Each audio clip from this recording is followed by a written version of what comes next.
Hello there, my name's Adam Bushnell and I'm the author of children's books, but also books for teachers about writing. I'm currently working on a new version of the Descriptosaurus with the wonderful Alison Wilcox and the team at Routledge, and we're coming up with a Descriptosaurus for ages 5 to 9. Now in the meantime, I thought we'd do an activity together that can be for teachers, but it can also be for parents who have a copy of the Descriptosaurus and want to have a lesson at home with their children. The section that we're going to do is part 3 of this book, and it's to do with creatures. We're going to make up our own crazy creature. We're basically making up a monster. So you go to part 3 of the Descriptosaurus, and then on the first chapter, which is chapter 39, there's word banks of nouns and adjectives and verbs, but just glancing at some of the nouns, it might give us some ideas for our own creature. One of the nouns that I can read here, it says claws.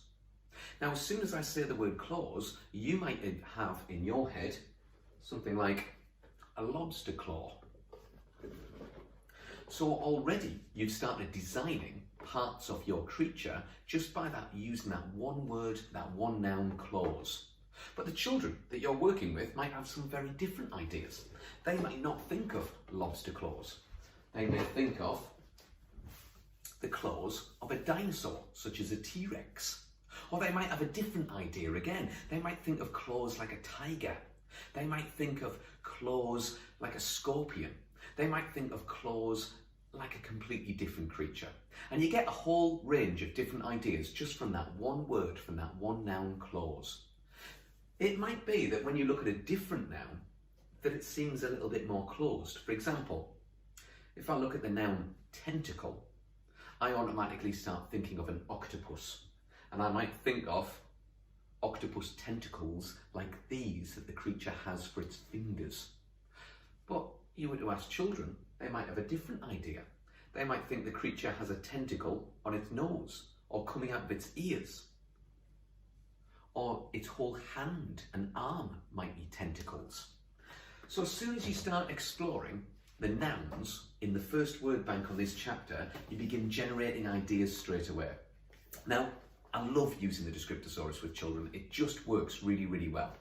But the part that I love the best are the phrases.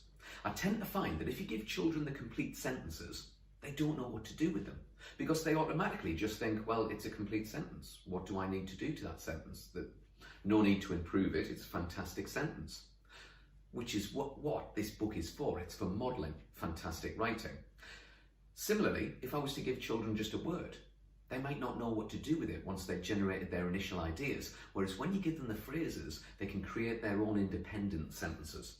Some of the phrases that stand out for me are things like a slime green body of a lizard and the head of a badger, or a hideous red creature with 8 legs, the head of a fly and a snake for a tail, or terrifying 8-legged monster with chicken feet and the tusk of a rhino.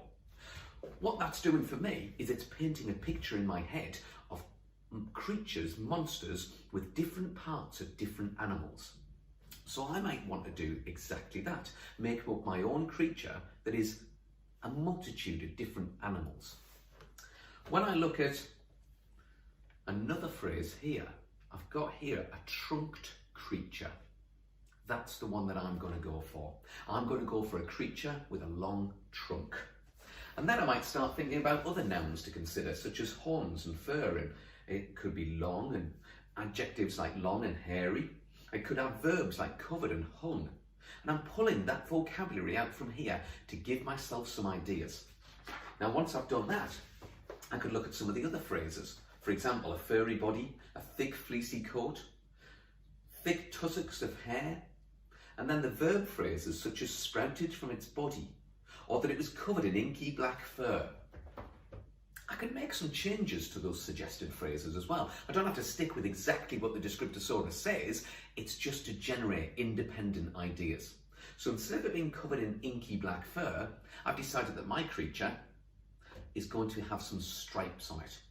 So I know it's going to have horns, be very furry, it's going to have a trunk, it's going to have stripes, and by the power of my imagination, I then have my crazy creature, with an elephant's trunk, horns, head and neck of a giraffe, a stripy tiger's body, stripy zebra legs, and the tail of a lion.